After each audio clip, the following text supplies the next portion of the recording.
роки. Добре було бути поза Львовом, але добре вернутися в рідну церкву.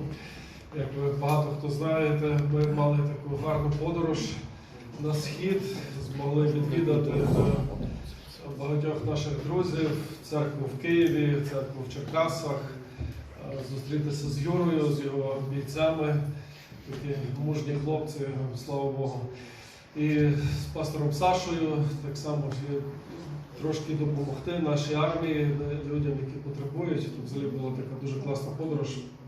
Як для мене, я просто насолоджувався кожним днем, який насправді Бог нам давав. І з нами був американський волонтер, його звати Джонні.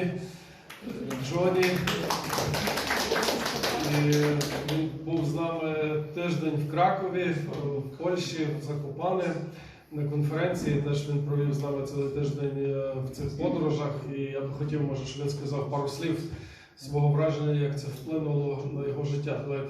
В нього, до речі, фамілія слов'янська, Сусек, чи якось десь так. В нього прабатьки десь з Польщі. Так що давайте привітаємо Джонні.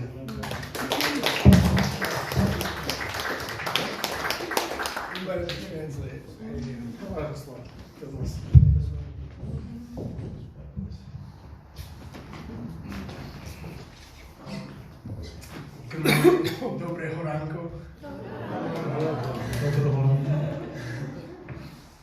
Thank you to Pastor Misha. Дякую, пастор Міша, for everything over the past 2-3 weeks we spent together. за ті 2-3 тижні, які ми провели разом. He's truly been, the greatest host I could imagine here in this country and also in Poland. Це найкраще, що я пережив зараз тут в Польщі і в тій країні. And I have so much love for him and his family. So really, I couldn't be here without him. So it's really. Я нічого не зробив без нього, і я хочу виразити свою любов до нього і своєї родини. You have a very truly great leader here in your church. Він є правдивий, справжній лідер в цій церкві. But enough, he's too humble and modest. Я знаю, що він занадто такий смиренний. So we two things really stuck out to me over the past week on the road. Я дві речі, коли ми були в дорозі, торкнулися мене. And I'll share both of them with you. And я обидва з них з вами поділюся. The first one began when we got to Kyiv, the first day. Перше сталося, коли ми приїхали в Київ. Це був перший день. There was this kind of notion in the air, this feeling in the air that began to change as we entered the region of Kyiv. Так, було таке почуття зміни в атмосфері, коли ми в'їжджали у Київ. People were just different. Люди вже були різні, інші. We went to the city of Bucha.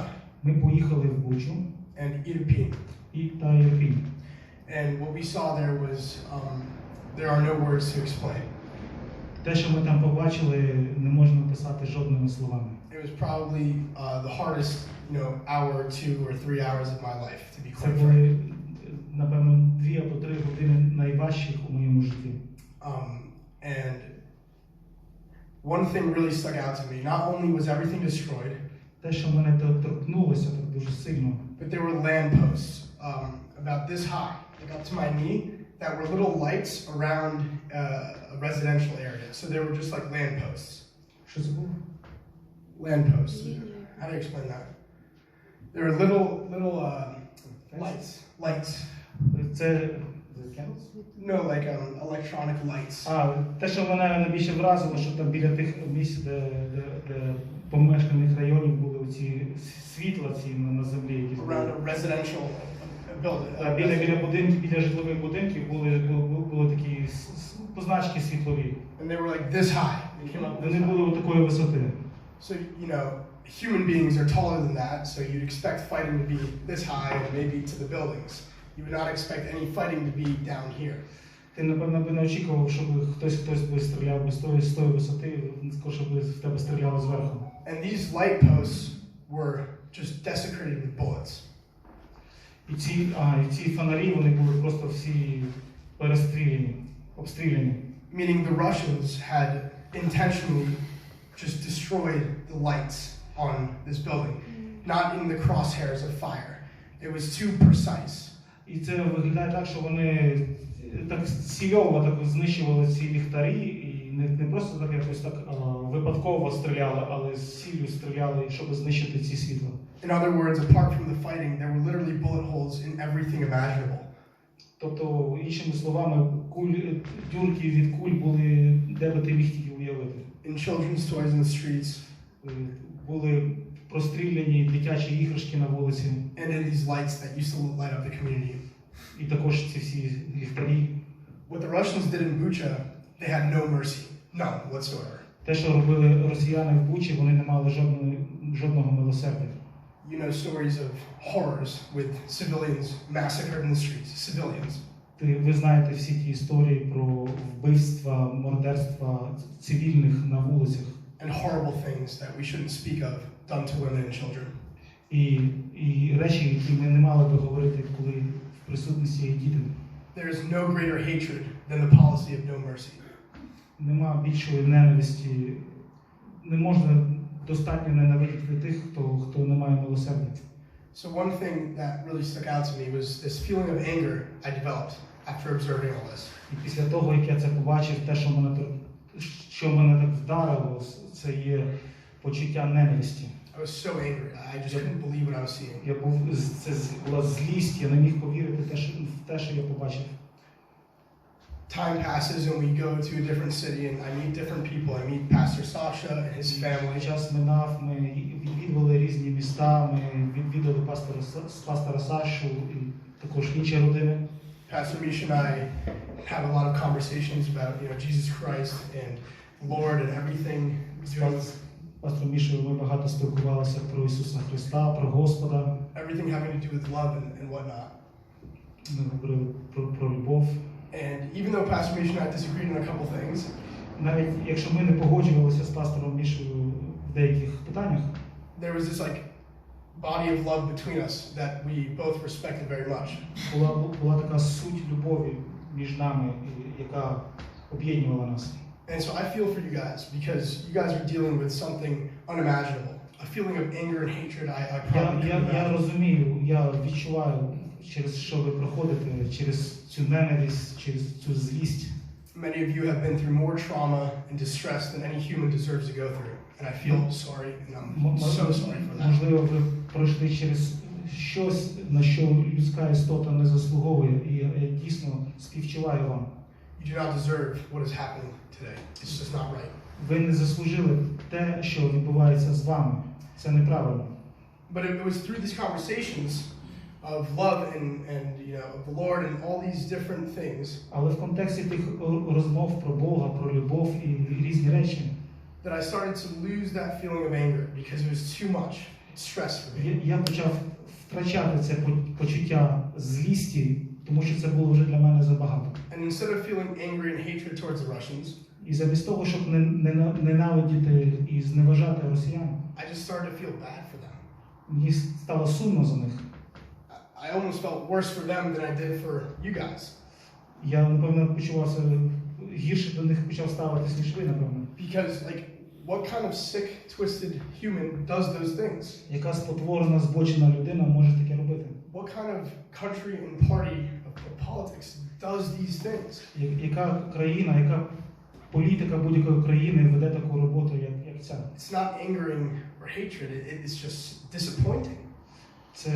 Це просто розчарування, це навіть вже не злість і не ненависть. And instead of, wanting to kill the Russians or do something like that, замість того, щоб їх вбити і знищити, I wanted to forgive them. Я хотів пробачити їх. I couldn't believe that some human beings want to do these things. Я не міг повірити, що будь-яка людська істота здатна на таке. And in that feeling of forgiveness, I found power. In that feeling of forgiveness, I found power. Power. In the feeling of forgiveness. Okay. А в почутті прощення я відчував силу. So I urge to you all, when you feel that anger and hatred, я хочу закликати вас, що коли ви маєте це почуття ненависті і злісті, to find the love and forgiveness that is more powerful than anger and hatred. Знайти любов в собі, яка є сильніша, ніж ненависть та злість. when you see people who do something you don't agree with, or the Russians, or anything that goes against the Bible, or anything that you don't like. Якщо ви зустрічаєте людей, які не погоджуються з тим, що роблять росіяни, або не погоджуються з тим, про що написано в Біблії, being angry is just stooping to their level. Це якщо ви будете просто злі, це просто буде зупиняти любов. And loving and forgiving is to be more powerful. І любов та прощення, вони є набагато сильніші. That was the first thing I learned. Це перше, що я навчився. The second thing I learned А другу річ, яку я навчився, was like this almost like scenario that I would put it in, right? Let's say that like a Russian criminal is in court, right? наприклад, скажемо, що російський злочинець є в суді.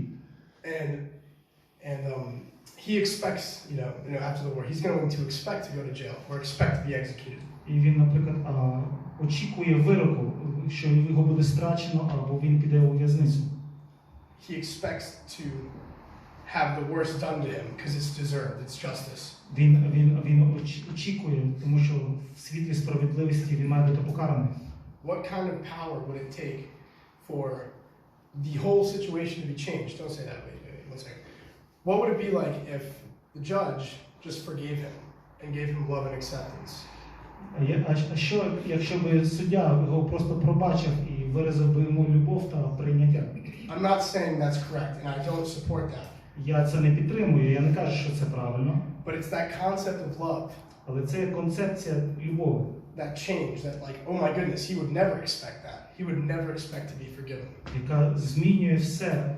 Каже, о Боже, я не очікую цього, що... That's the kind of power Misha taught me.